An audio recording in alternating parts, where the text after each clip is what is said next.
Sebelumnya, Assalamualaikum warahmatullahi wabarakatuh. Perkenalkan semuanya, nama aku Irfanuddin Ibnu Mujad dengan NIM 2410606036,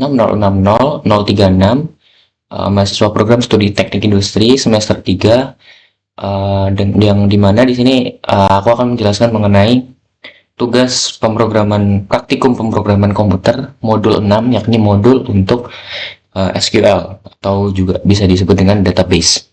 Nah, pada modul ini, secara singkatnya itu nanti dia akan mengintegrasikan antara modul UI Tekinter yang sudah saya buat di program sebelumnya di modul 5 dengan program database MySQL yang sudah saya buat di modul 6 ini. Jadi nanti dia akan mengintegrasikan antara UI dengan database SQL. Oke, mungkin kita langsung aja ke program utamanya atau main programnya.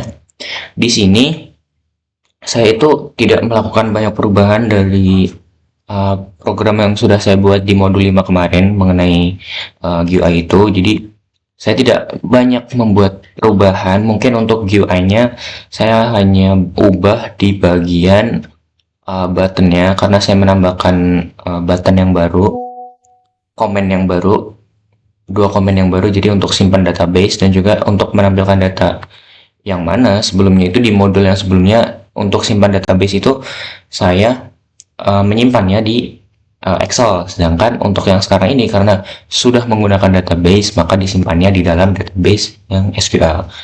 Oke, karena tidak ada banyak perubahan di dalam program GUI-nya maka saya tidak akan menjelaskan mengenai program GUI-nya karena sudah saya jelaskan di video yang sebelumnya. Mungkin langsung saja kita ke program untuk database-nya. Oke, untuk program yang ada di dalam database-nya itu yang pertama sendiri saya membuat program untuk melakukan koneksi antara Python dengan database. Dimana di sini saya menggunakan try dan juga except. Kenapa pakai try? Karena biar ketika dia error itu dia nggak akan langsung crash gitu kalau misalkan kita menggunakan except error.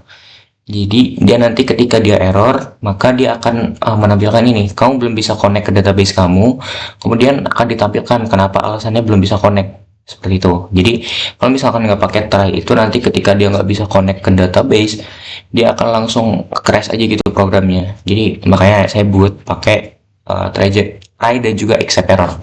Oke, untuk try-nya sendiri yang pertama di sini adalah saya membuat variabel db yang mana DB ini nanti dia akan melakukan koneksi atau mengkoneksikan antara Python dengan database MySQL saya, di mana pakai sintaks MySQL.connector connect. Jadi dia akan melakukan koneksi terhadap ini hostnya ini dia localhost, kemudian usernya ini root, dan di sini saya tidak pakai password. Nah, yang paling utama itu di sini database. Jadi database yang saya buat itu namanya adalah kasir minimarket yang ini. Nah, database-nya itu adalah ini kasir underscore minimarket. Nah, makanya di sini saya menuliskannya juga harus sama, yakni kasir underscore minimarket.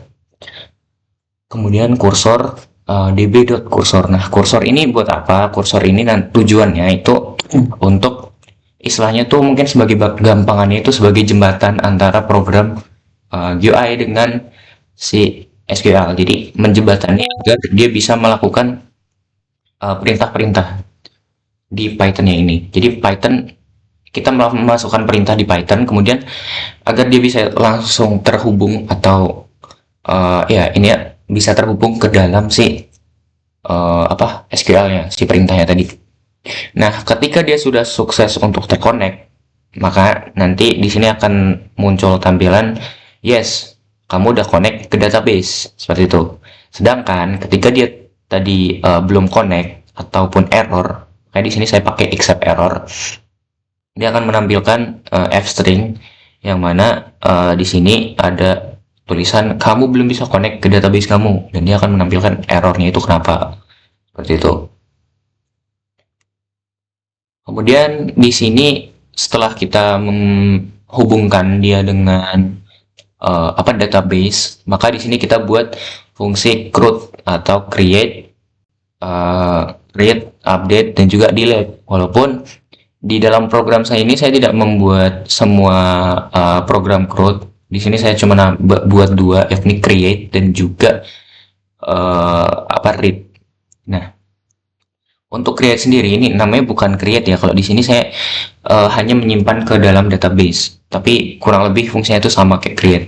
Nah, kita membuat sebuah fungsi yang namanya def simpan underscore database. Nah, simpan underscore database itu dia yang pertama akan menjalankan perintah ini. If not keranjang, keranjang itu adalah yang ada di UI Tkinternya. Ini keranjang itu nanti isinya adalah nama, kemudian nama barang, jumlah, harga satuan, subtotal, diskon, total, dan juga tanggal transaksi.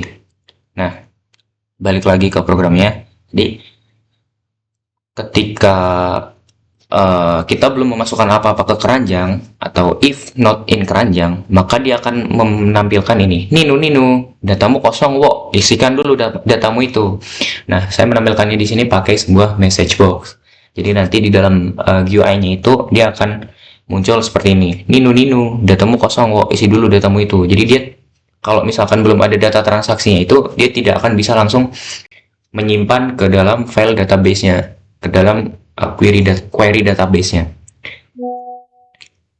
Kemudian try for item in keranjang, cursor dot execute, insert into database minimarket, nama underscore barang, tanggal, values, kemudian ini item, nama barang, tanggal transaksi, db commit. Nah, fungsinya ini apa? Fungsinya ini dia akan untuk setiap item di dalam keranjang, dia akan melakukan perintah ini, cursor.execute. Nah, cursor itu tadi kan fungsinya untuk sebagai jembatan antara program GUI dengan database SQL-nya. Nah, kemudian setelah dia dijalankan execute, dia akan insert into database. Jadi dia akan memasukkan ke dalam tabel database underscore minimarket. Jadi tabel saya itu namanya database underscore minimarket, di mana dia akan memasukkan ke dalam kolom yang namanya itu nama, kemudian nama barang, dan juga tanggal. Nah, semua ini kolom-kolomnya ini harus sesuai sama yang ada di dalam database-nya, yang tabel di dalam database-nya ini. Jadi kan itu ada nama, kemudian nama underscore barang, dan juga tanggal. Jadi harus sesuai, karena kalau nggak sesuai itu nanti akan error. Kemudian dia ada item, terus nama, item, nama barang, item, dan juga tanggal transaksi. Fungsinya apa?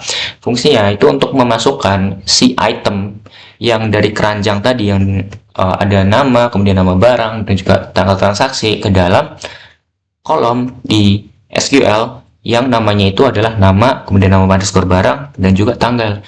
Jadi dia akan memasukkan item yang ada dari program GUI Tkinternya tadi ke dalam database-nya gitu. Kemudian db commit ini untuk menjalankan perintahnya gitu. Kemudian ada ketika dia sudah selesai dan sudah berhasil untuk memasukkan ke dalam database-nya itu, menjalankan perintah yang pertama, maka dia akan menampilkan ini, yes, berhasil, data berhasil disimpan di dalam database. Oke. Kemudian ini ada sebuah perulangan ya, for row in tree.get_children. Ini jadi untuk setiap baris yang ada di dalam tree ini, dia dari tree view, dari tabelnya itu, maka dia akan menjalankan perintah ini, tree delete row. Dia akan menghapus semua barisnya, jadi dia akan mengosongkan. Kemudian dia juga akan mengosongkan semua keranjang yang udah dimasukkan oleh user. Jadi setelah dia disimpan di dalam database, maka si Tkinternya itu tadi dia akan kosong. Baris-barisnya itu akan kosong, akan kembali ke seperti semula. Jadi hitung totalnya juga di sini adalah 0, kembali ke seperti semula. Setelah si database-nya itu setelah data yang diinputkan oleh user itu berhasil disimpan di dalam database, maka dia akan mengosongkan semuanya ini. Keranjangnya dia akan kosong, kemudian barisnya juga akan kosong, dan juga perhitungan belanjanya itu juga dia akan kosong. Kemudian fungsi CRUD yang kedua yang saya buat adalah fungsi read data. Dimana untuk fungsi read ini saya membuat sebuah fungsi yang namanya itu tampilkan underscore data. Dimana di sini yang pertama itu dia akan menghapus dari apa namanya tree view-nya, dia akan menghapus semua kolom yang ada di dalam tree view tadi, dia akan mengosongkan. Kemudian cursor.execute, nah dia akan menjalankan perintah untuk select nama, kemudian nama barang, tanggal from database minimarket. Jadi dia akan istilahnya itu mengambil mengambil nilai yang ada di dalam kolom dari database underscore minimarket, dari kolom nama barang, dan juga tanggal. Dia akan mengambil itu. Setelahnya, kemudian ada for row in cursor fetch child. Nah, ini itu artinya untuk setiap baris, apa namanya, query dalam database yang diambil menggunakan kursor, maka dia akan menjalankan perintah ini, tree.insert, kemudian n values row, dimana itu tujuannya, program ini atau perintah ini tujuannya itu untuk menampilkan data yang diambil dari si apa namanya SQL atau database-nya itu ditampilkan ke dalam program GUI-nya. Jadi dia akan menampilkan data-data yang sebelumnya. Jadi dia mengambil data dari database minimarket, data-data sebelumnya, kemudian program ini untuk menampilkan ke dalam si GUI-nya. Seperti itu. Setelahnya, kita cuma tinggal membuat sebuah button. Nah, buttonnya itu seperti yang sudah saya bilang, tadi cuma ada 2 penambahan baru. Yang pertama itu untuk menyimpan transaksi. Untuk menyimpan transaksi itu yang sebelumnya saya menyimpannya di Excel, maka di sini saya menyimpannya di database SQL-nya. Makanya komennya ini saya pakai fungsi yang simpan underscore database. Kemudian untuk menampilkan data, itu saya menggunakan komen tampilkan underscore data. Oke, mungkin di sini langsung aja kita coba programnya ya. Yang pertama, nih saya akan clear dulu. Ya. Kemudian langsung saja kita coba jalankan programnya. Kita tunggu sebentar. Nah, oke. Ini langsung masuk ya. Nah, karena dia udah connect sama SQL ya, maka dia akan menampilkan tulisan ini. Yes, kamu udah connect ke database. Dan dia akan menampilkan program GUI-nya. Misalkan kita input nama pelanggannya itu adalah Dida misalnya. Nah, pilih barangnya menggunakan combo box. Dimana misal kita pakai nugget 30.000. Kita si Dida ini pesannya 3. Kemudian tanggal transaksinya itu adalah 13 November 2025.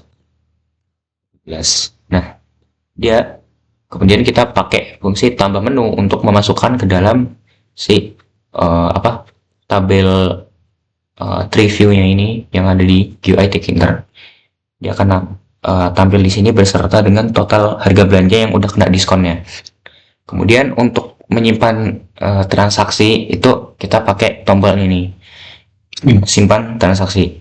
Kita klik, nah, dia akan muncul sebuah message box yang isinya itu data berhasil disimpan di database. Nah, untuk mengecek apakah dia udah disimpan, benar-benar kesimpan atau belum, maka kita pakai button tampilkan data. Nah, untuk yang tadi itu kan namanya Dida ya. Nah, ini Dida ini udah masuk ke dalam database-nya pada tanggal ini.